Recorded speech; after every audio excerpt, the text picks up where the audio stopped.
Dragon Rampant. Today is a companion piece. We're flipping the script. In last week's episode, we had the Bromans versus the Goblins, and because the Goblins aren't strong, they have to be cunning. They're shoot and scoot type guys, and asking them to block a force is really not putting them in a position to win. They're really more mobility based. So today we're going to have them be the attackers, meaning they're trying to escape from a blocking force that's got them penned in. Let's see if it goes a little better for the Goblins. I'm not going to go over the whole army list. Just watch last week's episode. It's a bunch of light riders on the Goblin side, and then kind of a mix of heavy elite riders. We got one heavy shooter and a couple of spears. You'll figure it out as we go. If you're at all familiar with Dragon Rampant, you know how this works. I'm going to sneak this recording in the daytime, so you might hear a little more background noise. It's nice. I live in the country. The Goblins start the deployment, and I think I glossed over this last week. The guys who are trying to escape, we're going to call them the defenders. They're the ones that have to deploy, and that's in part because the attackers have to deploy 18 inches away. Now, 9 inches, of course, because we're playing at half scale. By dropping these lesser war beasts on the southern border, the Goblins are going to use them as kind of a screening force. If they can jam things up here, then all of the Goblin speedy boys, they're all mounted. So we've got light riders, and then over here is our general on the greater war beasts. And on the far side of the board, that's where you have one more unit of light riders. In retrospect, this might be a little bit too much terrain for the light riders as well. If we had a wide open board, they might be able to sprint across before the Bromans can even get in their way. It's not the case here. Let's look at how the Bromans have deployed.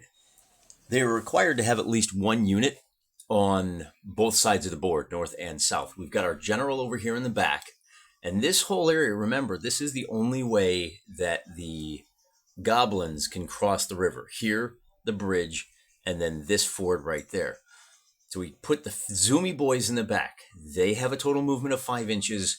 The foot troops only move 3 inches. So we can deploy them further back. They can race up. Our shooters can extend their range to right about here. So they cover a good half the board. Remember, if the general's within 6 inches, he can give these guys a free shoot action. The defensive-minded fighters, I don't know. I think maybe we just park them right here and we just block the enemy from getting through this way.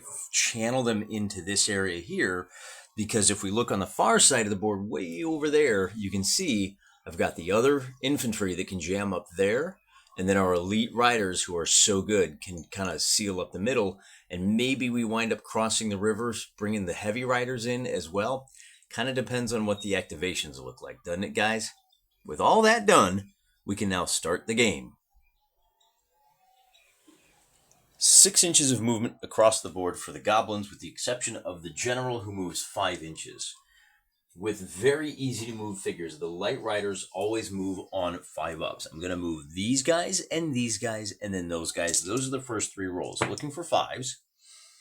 Well, that's the first group, gets a 9. The second group gets a 6, and the third group gets a 5. So all 3 of those will move, and then we'll roll for the lesser war beasts, who also get a 5. I think those move on a 5, don't they?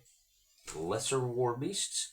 They move on a 6. Now, the reason I moved the light riders first, it's going to buy me a little bit more space to operate in the back. We may wind up bringing these guys straight over the bridge. After all, and they're going to be the last ones we move every turn, I think, with that 6 up. A little harder to keep them moving. With a 5-inch movement, having these guys move up the 6 gives us a little bit more flexibility with the greater war beasts on subsequent turns. The Broman general would love to order these guys to shoot, but since we're still 9 inches away, we're going to hold off. We may wind up moving them another couple of inches up just to create more blockages. But first, let's try to move our heavy riders move on a 5-up. So they're going to move up. Then we're going to move the elite riders. And I think those guys move on a 5-up. I purchased level-headed. They do not have wild charge.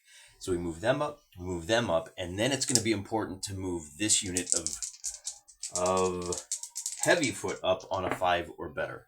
An 8 they do, and then we'll move these guys up, and with a 6 they do.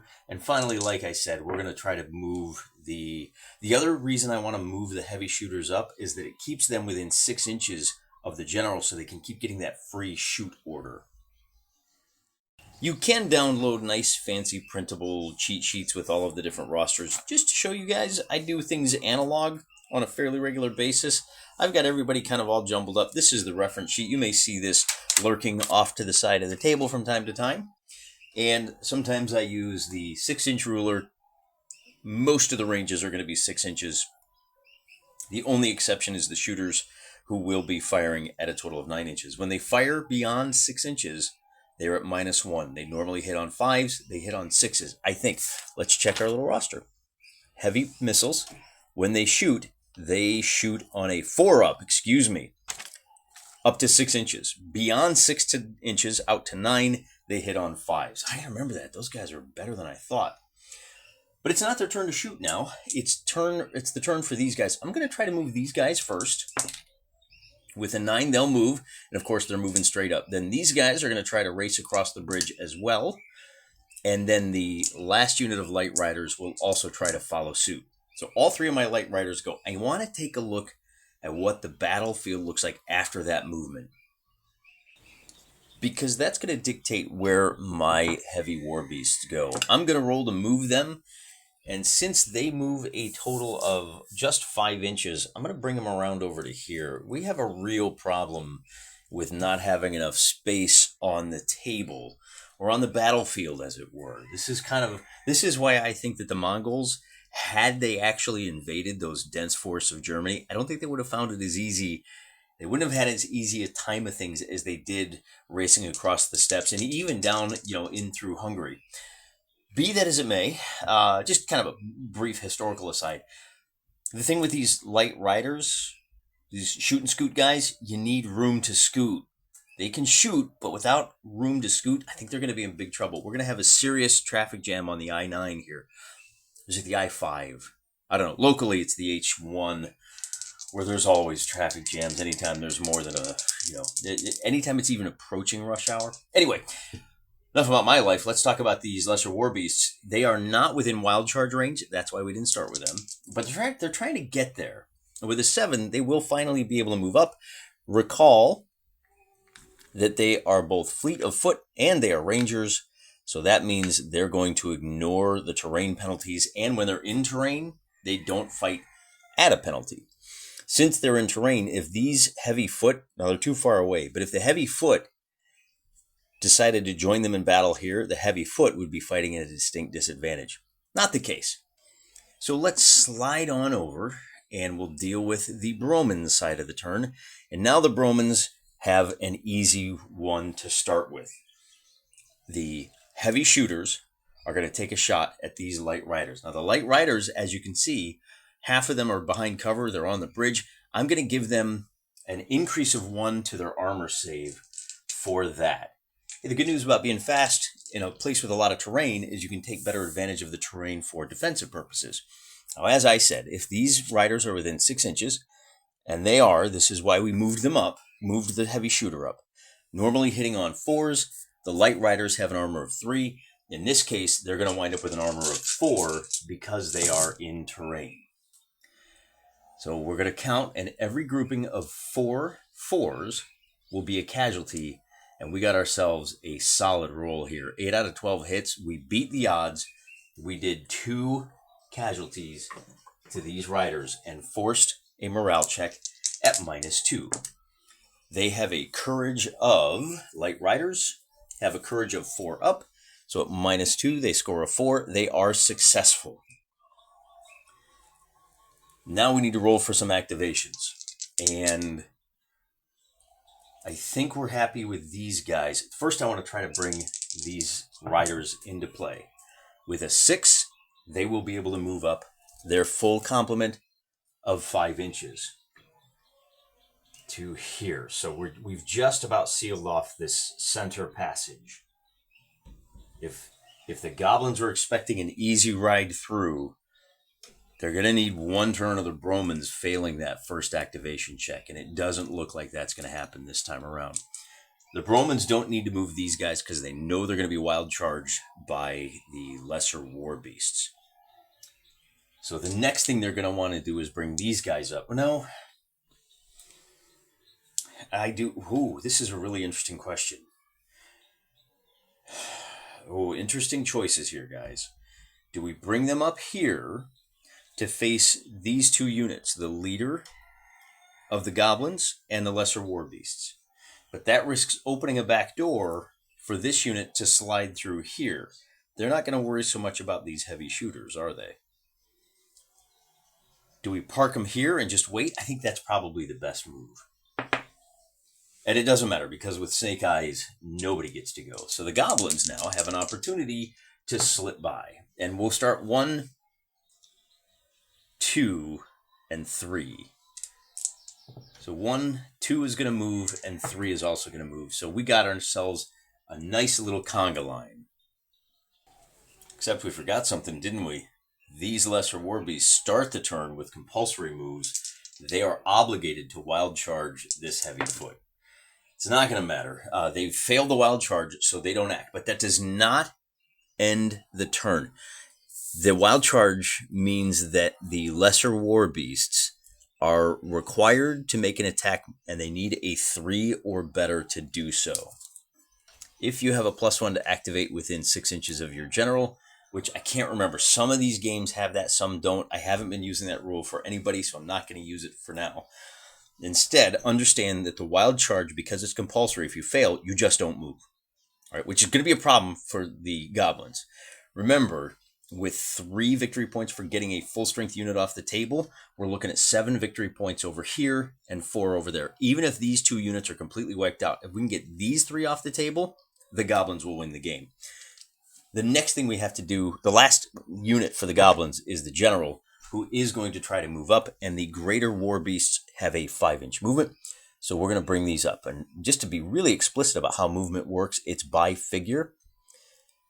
So you can't really make... So this is essentially how you make formation changes, right? We can bring them up there. And that's the end of the turn for the goblins. The Bromans now will pivot this way. And we've already got this unit. Oh, I think the other thing I should have mentioned, the goblins move their half-strength unit. Oh, there's actually 4. There's a guy hiding behind the tree there. Smart move, guy. They're blocking the ford to allow these 2 units to race past this blocking force there. If they can get there, they're going to be in good stead. But that does expose them to 1 more round of cannon fire, which is a free fire based on the leader's ability. And because we can see 3 out of the 4, now the Bromans are hitting on 4s. So we roll all the dice, we pull out the hits, and every 3 hits is going to be a wound. 1, 2, and 3 hits there. So we're going to lose 2 more figures. Oh, they weren't half strength yet. Well, they are now. And we have to make a morale check at -4.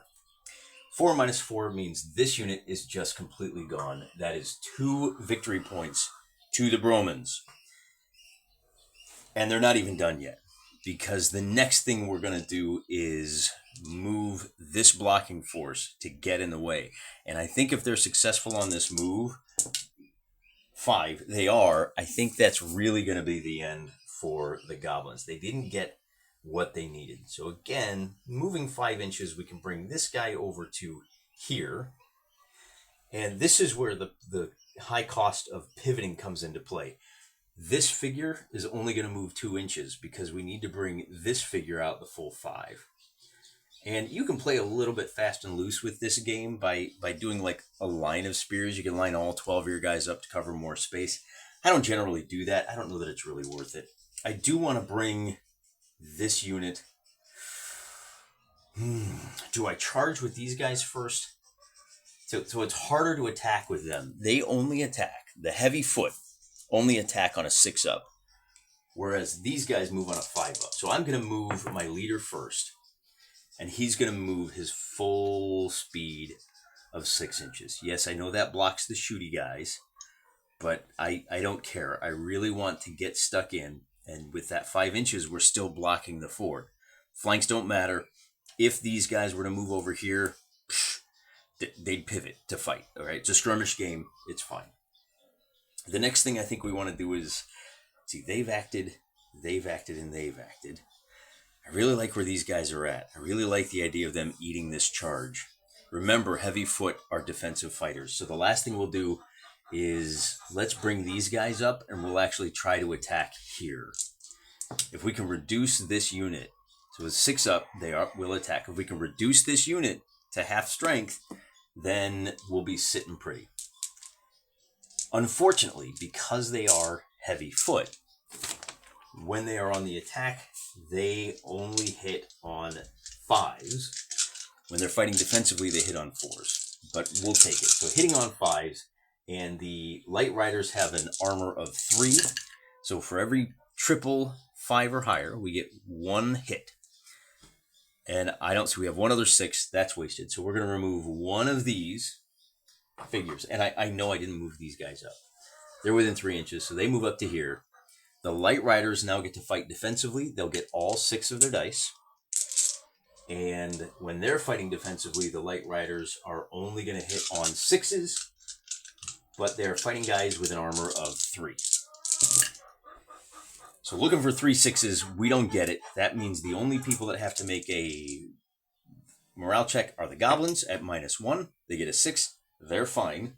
And that means the humans have to back off a half an inch, which creates a little bit more space for the goblins to get through. That ends the Broman turn. It's now the goblins' turn to go. This time, I will remember to wild charge with the lesser war beasts. With a 6, their attack roll is successful, so they are going to move into battle. And if you want to be real sticklers, you can bring everybody up, and then you roll your dice. Now, the lesser war beasts are hitting on 5s and 6s when they make their attack. That's a pretty good roll for every 3 5s and 6s, but they only got 2 of them. Whole lot of 4s. Not going to do them any good. They will be counterattacked by defensive fighters who are hitting on 4s and up, and the lesser war beasts have an armor of 3. So we'll look for 4 or better, and we're going to get 1 hit here. These are all of our misses. We'll get a 2nd hit here, and then this does nothing. So we've lost 2 to the lesser war beasts, and now we know why they're called lesser.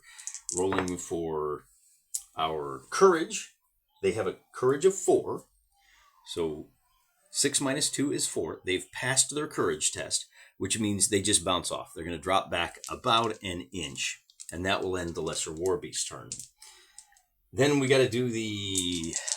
how do we do this? We're going to try to bring the greater war beasts into position here. With a 7, they'll be able to move 5 inches. Although, are they... That's pretty close, man. I'm going to say they're right at 6 inches. Oh, they only have a movement of 5, so they don't have to worry about wild charging themselves. So we'll bring them up to there, and then we'll get a little better look at what's going on with these 2 remaining units. There's nowhere for them to go. The only thing they can do is ride into combat. And light riders, boy, they're not great on the attack. They need a 7 or better. We'll try to bring these guys up here. We just need to create some space. They'll be able to move up into combat with these elite riders, but it's not going to go well. I'm just not liking the way light riders work in this game. They're probably not a valid army list. They're probably a useful adjunct, but not for making up the bulk of your points. They're only hitting on 5s, and they got to get 4 hits to do a single casualty. I missed one here. 5, 5, 6. So 1, 2, 3 hits. That's not going to be enough. Just even that 1 hit would have forced a morale check, which might have changed the course of history. As it is, they're going to have to eat a counterattack. Now, the good news is the elite riders, they hit on 3s when they're on the attack. But on the defense, yeah, they're only hitting on 5s. The bad news is they're going to do a casualty for every 3 hits. So 6, 6, 5, and then an extra 6.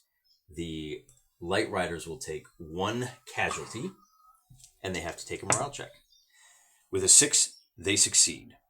The last unit that has to go on the goblin side is this unit of light riders, and they will move on a 6, and I guess we'll just move them up right behind. That's really about all we can do. Unless we want to, the other thing we probably could have done was skirmished. Maybe fired some bows at these guys and then moved up to here. But either way, I'm not liking their chances in this game. So with a movement of 6, they'll move as far as they can. And as you can see, it's right up on on the paws, the tails, if you will, of this other unit. And that's really about all they can do. Like I said, it's just all jammed up on the freeway here. Chopper Dan in the sky is not amused. He's got to work a little harder today. We don't have any compulsory movement, but we do have a free shot. Blam, blam, blam, blam, blam, at the Greater War Beasts. That is the general. And the heavy shooters, I guess we're firing canister here. When they shoot, they are hitting on 4s. The Greater War Beasts have an armor of 4. So this is 1, 2, 3, 4 hits. And then look at that, 6, 6, 5, and a 4. So 2 hits will remove 1 figure from the general. And he doesn't get any counters. So we have to make a morale check. At +1, we are at 2. Oh, that's only a 3. And that's not great for the goblins. So 4 +1 for the general. He does have a +1 for himself. On courage checks, that's what it is. On courage checks, not activation, you have a +1 if you're within 6 inches of your general. So the general scores a 5, -2 is a 3. Greater War Beasts have a courage of 3. He will stand his ground, and that won't end the turn for the Bromans. We can bring these guys up to attack this unit. And with a 6, so what do these guys need? Heavy foot? They attack on a 6. So we'll bring them up, and we'll roll hitting on 5s. Stand up, you. And we only need 3 hits. We only got 1. Boy, these guys are not great today. The battle is very prolonged. They're going to have to take a shot in return. Again, armor of 3. Light riders fighting defensively only hit on 6s. So we're looking for a 666. We only get 1. Whole lot of Storm and Drang, Sound and Fury, signifying no casualties for that combat. And then we have one last little combat that will run on a 6 or better. With a 10, these heavy foot, right down here at the bottom of your screen, will be able to move up. We probably should have put them in Wall of Spears, but I don't care. I don't like how... I think they're feeling pretty frisky here. If we can do a couple of more points of damage... Oh, you know what? On a 5, they're going to fail their activation, and that will end the turn. All right, this is just a bush now. I'm just going to tug it like this so you can see it. There we go. I guess that tree fell over. There's some woodsmen around. So with a 5, they fail, and they'll have to stand their ground. Bromans are done with... Oh, I forgot to move these guys. They really should have charged in. With the failed activation here, that's okay. I'm liking their chances anyway. The goblins get to go, and the lesser war beasts have to charge in. Let's fix that focus. And on an 8, they'll be successful this time. Rolling all 12 because they're still at full strength. That is a much better roll. That's what they were looking for. Lesser war beasts on a 4-up, knocking out a guy for every triple 4s. So only 3 misses. That's going to lead to 3 casualties over here. At full strength, the heavy foot will be hitting on 5s, and they'll do 1 more. So they have succeeded in reducing this unit to half strength. But the Bromans have to make a morale check. +1, -3. They're a total of -2. 7 -2 is a 5. They have succeeded. The lesser war beasts, on the other hand, are at -3 +1, so they're at -2, and 8 means they will succeed as well. So the Bromans will just fade back a couple of steps. And that ends the compulsory move phase of the game. Then we will use our... Oh, there's a ½ inch of separation over here. I probably should have moved the figures back just a little bit, just to show you that the... Oh, I don't think I charged these guys into combat either. Bromans, lock it down, baby. What are you doing? That would have been huge. All right, it is what it is. The Greater War Beasts are going to try to get stuck in. They're going to succeed with a result of an 8. And maybe they can do... Oh, you know what they should do? They should race over here, although it's just... it's just a waste of time, right? Maybe they should charge this unit. Slip through there. charging the shooters, because maybe if they're successful driving these guys out, maybe they can slip through here with half strength. The other thing is the heavy shooters only have an armor of 2. So the greater war beasts with their attacking are hitting on 5s, and for every pair, there's 1, 2. They're going to do 2 casualties. And again, I only have 6 figures. It's a strength 12 unit. So 2 casualties, and the results of the courage check are going to be a 10, 8. They're going to be fine, but they do get to counterattack. They're just really terrible at it. The heavy shooters are only going to be hitting defensively on a 5. Oh, that ain't bad. Maybe that's the grape shot. Let me re-roll that one. Only successful on a 5. They're going to need 3 of them. They do no damage, but it does push the greater war beast back that little 1 inch. And then we'll try to attack over here. With an 8, we're successful. Taking the battle right to the elite riders. I'm counting it. That's a 4. The goblins need 4. 5s or better. And they're just simply not going to get it with another roll like that. So they fade back. And there's 1 more unit of riders here who can charge. I don't know. Do we charge the general? Do we charge these heavy foot? I guess we charge the general. With a 7, we will attack successfully, and we'll bring this unit over here. We're just throwing out all the stops here, guys. Desperate Hail Mary. We don't want to fight the guys who are better on the defense, so we'll fight the general instead.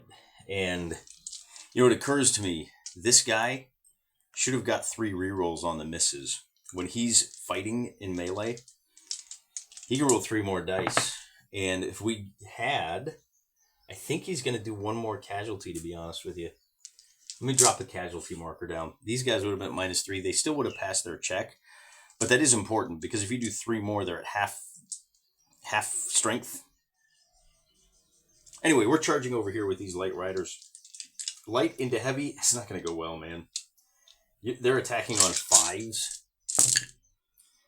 And let's bring the camera up so you can actually see how many 5s I roll. They're going to get 3 successes. Well, they're going to get 5 successes, but they only need 3 to do a wound. So we'll pull off the 1 wound that they delivered. And we'll just check. This is an even roll. -1, +1.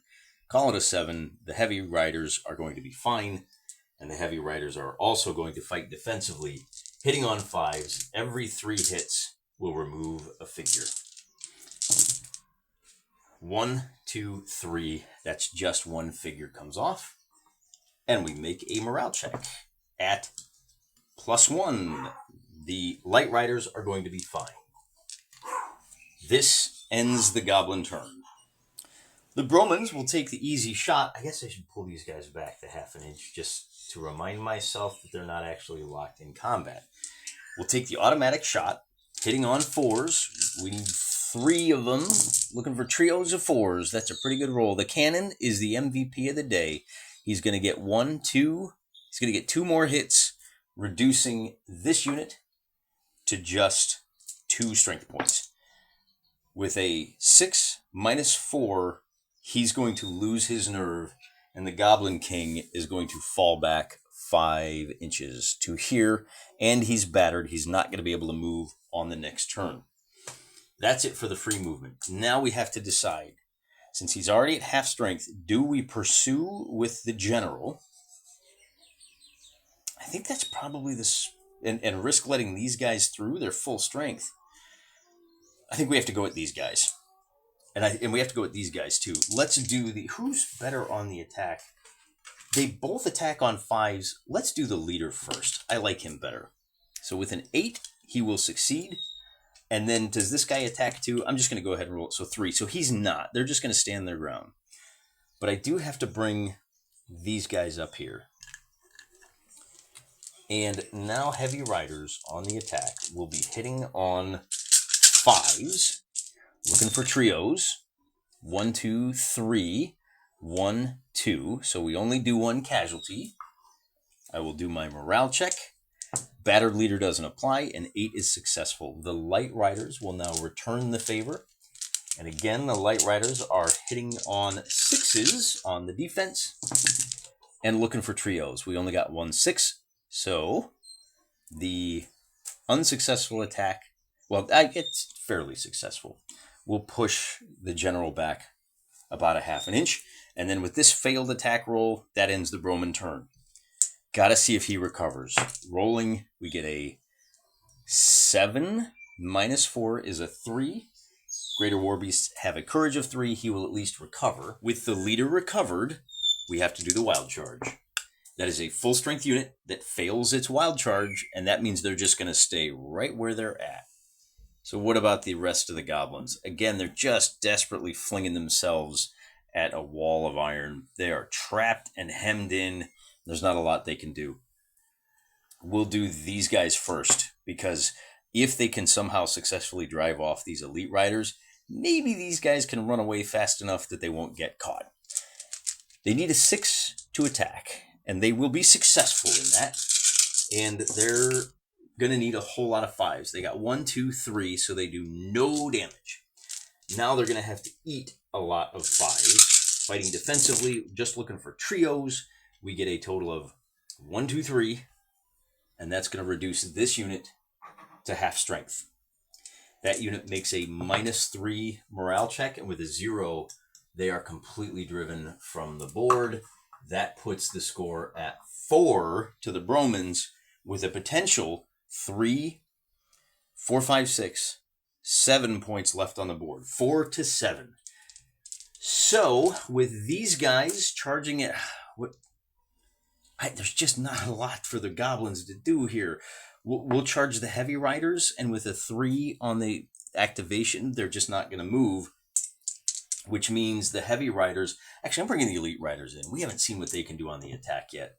With an 8, they'll be successful. They're going to ride up into this unit, and if they can remove them from the board, that's game over, because it'll be 6 points to the Bromans to just 1, 2... Actually, all they need to do is reduce them to half strength, right? Because the Bromans have 4, and there'll only be 3 points left on the table if we can reduce these guys and these guys. But I think we're going to wipe this unit out, because we're hitting on 3s now, and light riders, ooh, maybe I spoke too soon. There's 1 hit, and then the 6, 4, 6. It wasn't a very good roll, but it's enough to remove 2 figures and force a -4 morale check. No bonus for the Goblin King. But with a score of 10, that's pretty impressive. So they fade back. And, they also need to take a counter hit from the Light Riders. They have 4 armor, Light Riders, looking for 5s.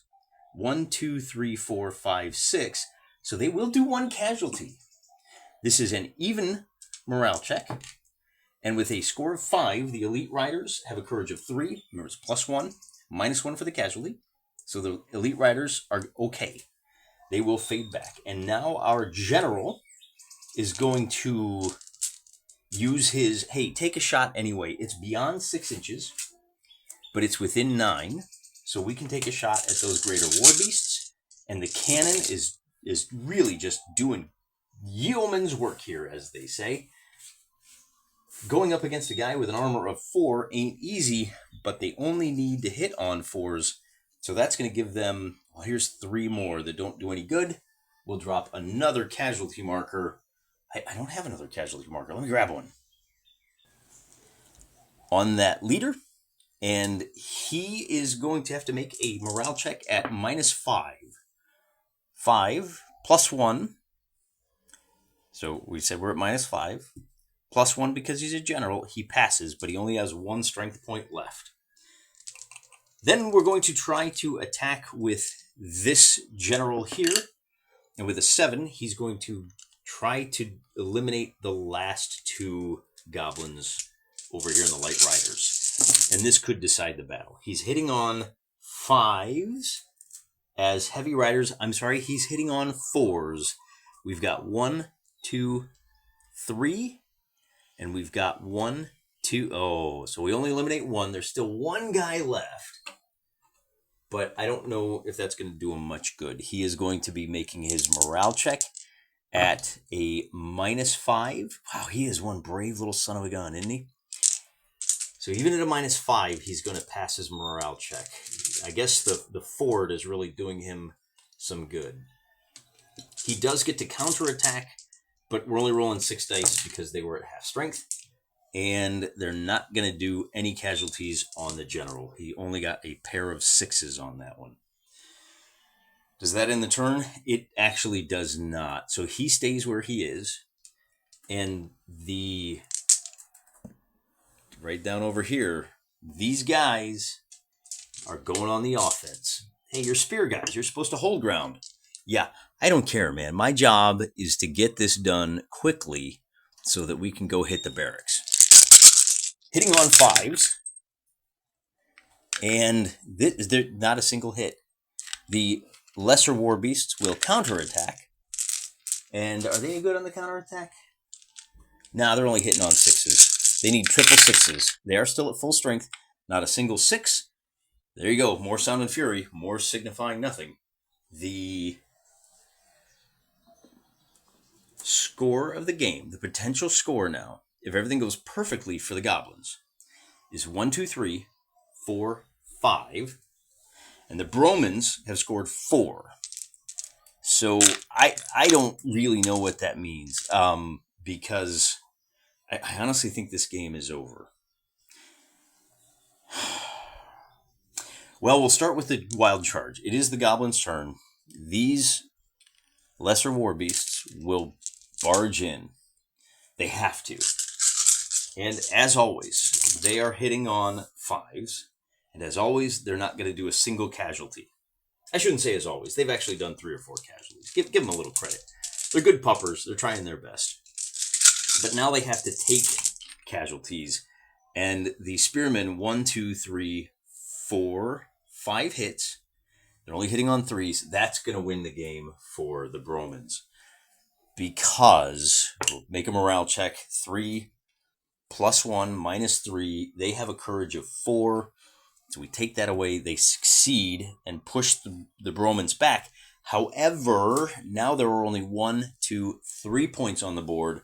The Bromans have scored 4 victory points, so that's going to be the end of the game. There is no path to victory for these poor Goblins, who, again, all that mobility in the world does you no good when you're facing 1, 2, 3, 4 choke points. 1 unit can control this one. 1 unit can control this one. It's just not a fair fight. We just set the Goblins up to fail, which they're evil. I don't feel too guilty about it. We don't like to see bad people succeed around here in the House of Wargaming. We like to see the team that is following the cross win. That is a victory in our book. And even when we lose, we know that they are storing up victories where it really counts. Maybe not in this life, but definitely in the next. So, victory for the good guys. Interesting game. A lot of fun. Got to tweak my army lists. Really playing on hard level for the Goblins, for the Light Riders. Might be interesting to see what happens if we do a battle with no terrain. Or maybe like 1 or 2 pieces, like one way over here. You know what I'm talking about? Like Warhammer 40k terrain. Maybe that would work better for this. Have to think about that. Try something else. It was a little different. Glad to get some big numbers of figures on the table. It's been too long, ain't it, guys? Till next time, I'm praying for you.